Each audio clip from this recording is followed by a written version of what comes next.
Anda bisa mendapatkan kebahagiaan dalam aktivitas apapun sekalipun sederhana. Tapi ketika kebahagiaan itu tidak diiringi dengan ridha Allah, rasanya itu akan selalu sementara.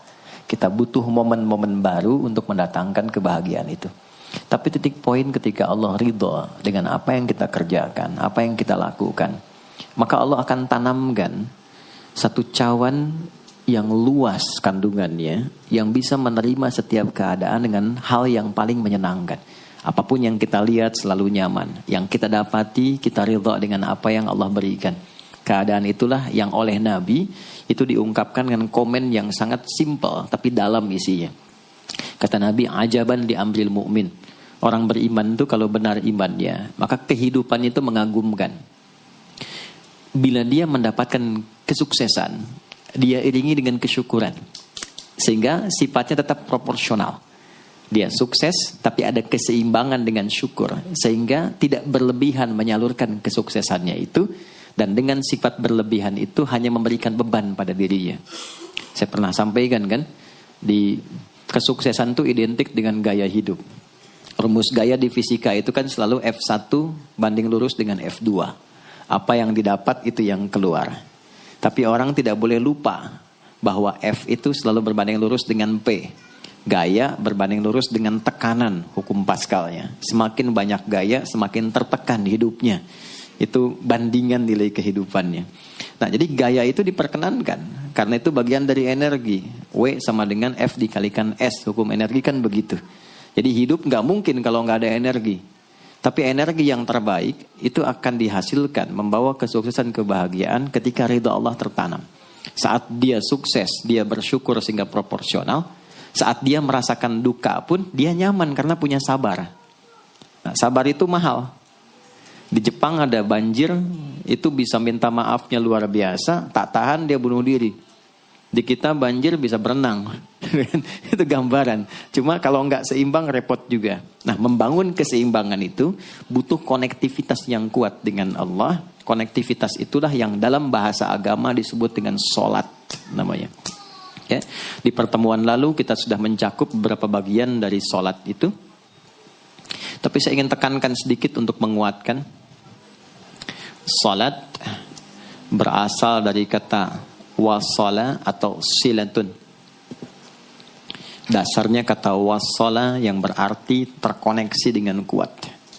Terhubung dengan erat. Kita pernah dengar istilah silaturahmi kan? Ya kan?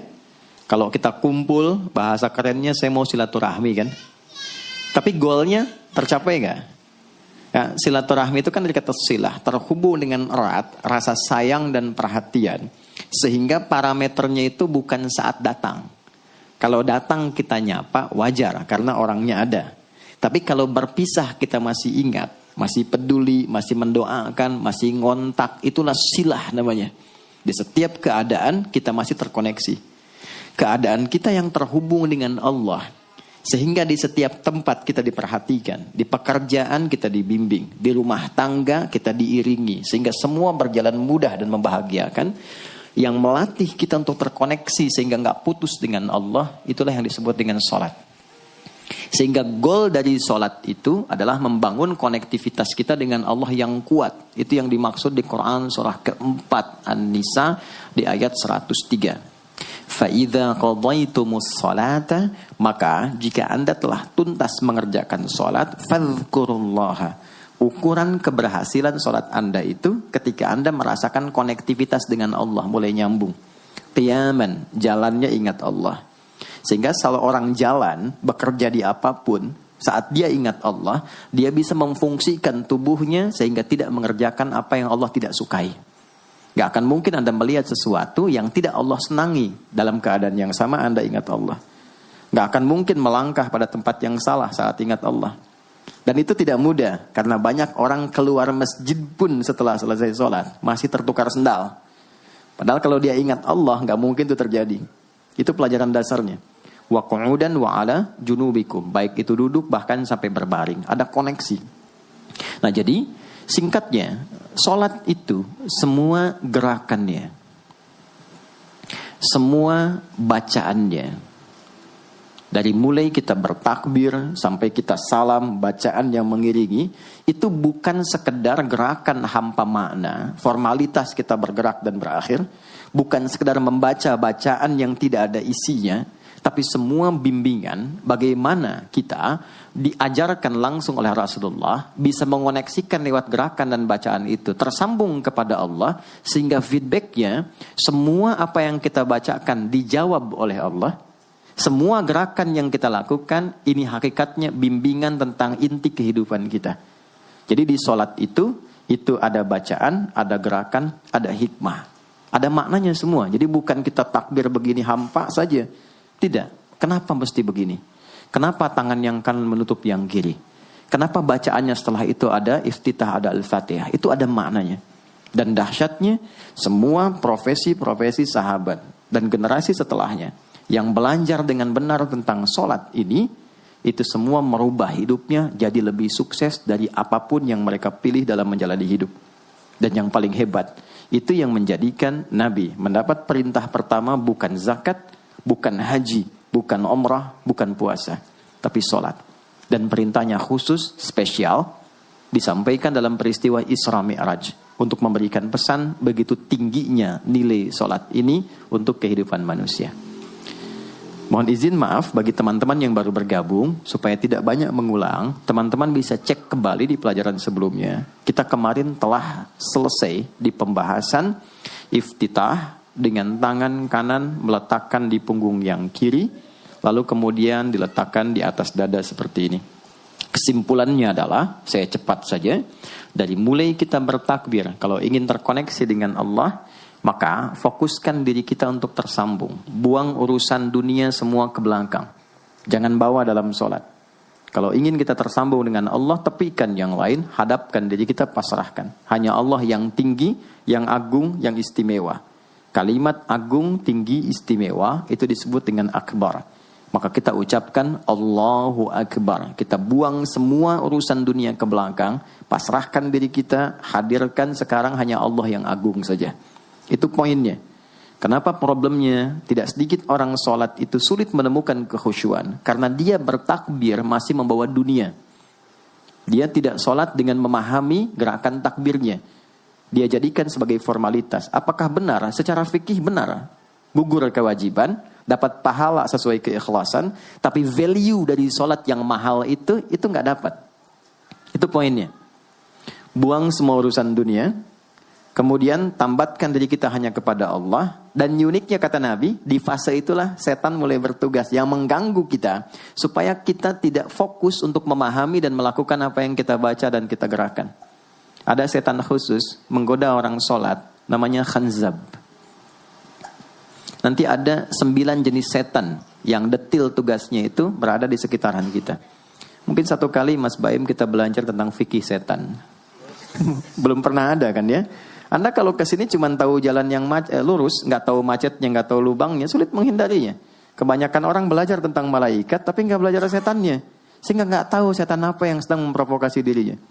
Di Quran, malaikat disebutkan 88 kali, setan disebutkan 88 kali. Kalau kita cuma dengar motivasinya, nggak tahu provokasinya, kita nggak tahu bagaimana cara menghindari yang ini. Itu poinnya. Khanzab itu, dia menggoda orang sholat, dimulai dari takbir. Jadi kalau belum takbir, Anda bisa merasa fokus apa saja. Nggak percaya silakan. Sebelum takbir tuh bisa siap fokus. Tapi begitu Anda mulai bertakbir, di hadis riwayat Abu Daud, Allahu Akbar, fayaqulu syaitanu. Maka di sini setan mulai tugasnya untuk mengganggu orang supaya nggak dapat nilai-nilai tadi. Maka dia berkata, udhkur kadza. Kamu ingat ini ya, kamu ingat itu ya. Betapa Anda memulai dengan membuang semua urusan dunia. Tapi kalau sudah takbir, itu setan yang install. Masuk sendiri dia. Makanya kalau nggak percaya silakan nanti zuhur tuh ya. Begitu Anda takbir, itu masuk semua. Ingat ini, ingat itu, mobil parkir di mana. Sampai ceramah saya sekarang pun itu akan masuk. Ingat ya, ada setan yang goda. Nah itu setan itu.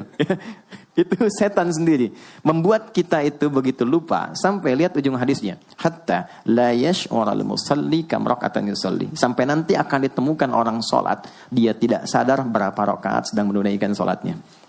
Nah, itu kalau Nabi sampaikan pasti terjadi. Poin.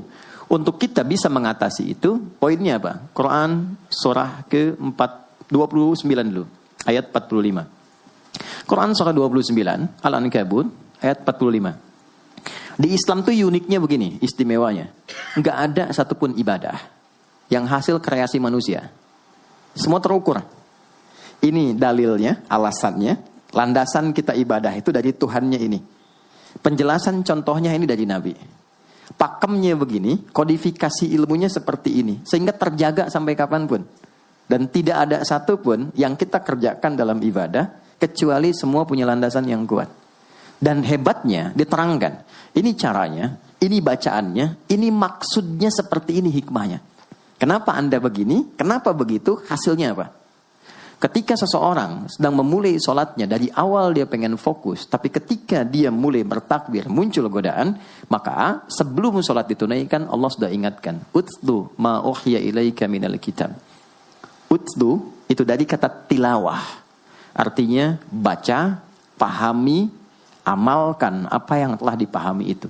Jadi sejatinya sebelum sholat, kata Allah kalau ingin menikmati sholatnya, ingin tahu value dari sholat dan dihasilkan seperti orang dulu meraihnya, maka jangan kita terfokus untuk formalitas saja. Yang penting benar bacaan, takbir sampai salam terjaga. Betul, sekali lagi, itu menggugurkan kewajiban, formulasinya selesai, secara fikih tuntas. Tapi hikmah sholat yang tadi itu kita nggak dapat.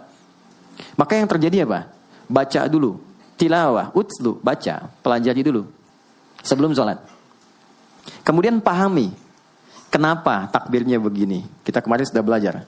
Kenapa tangan kanan menutup yang kiri? Apa maksudnya sampai kita diperintahkan sholat? Bagaimana kemudian saat kita baca Al-Fatihah? Kenapa yang dibaca itu? Apa yang jadi bimbingan dari Al-Fatihah untuk kehidupan kita? Kalau sholatnya seperti itu akan merubah hidup kita. Itu langsung Allah sampaikan demikian.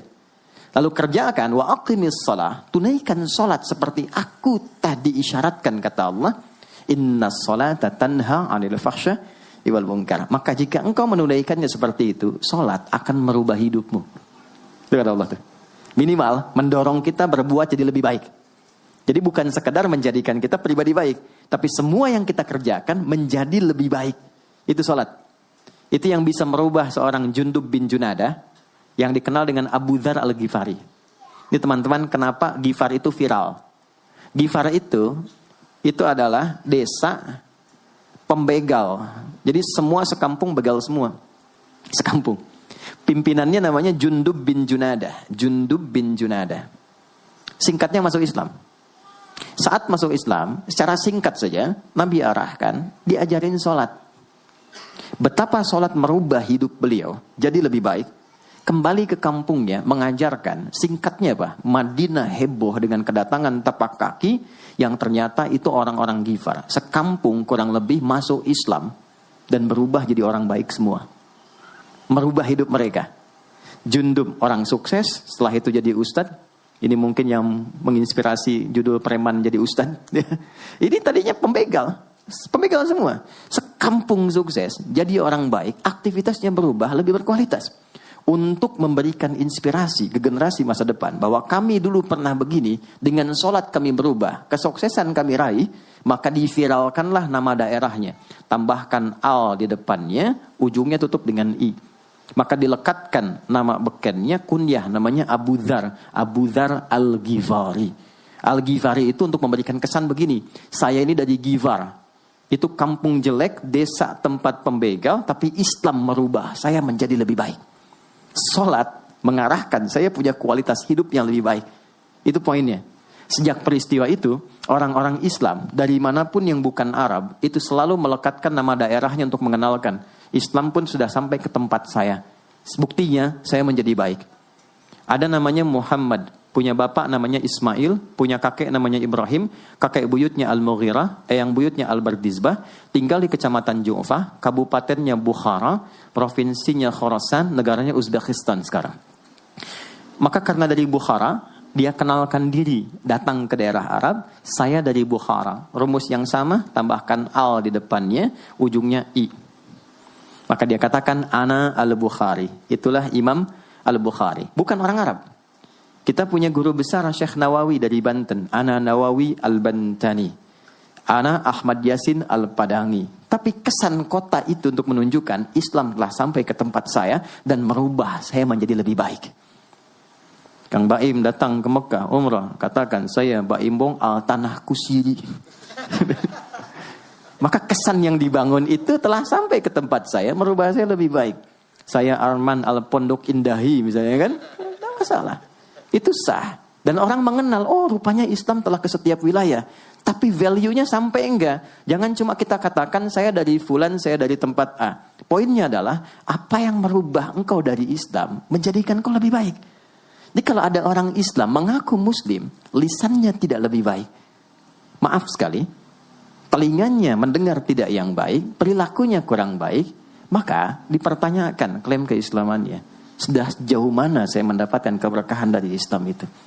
Itu yang menjadikan kenapa sholat paling pokok dipaksa kita wajib, bukan karena sujud rukuknya.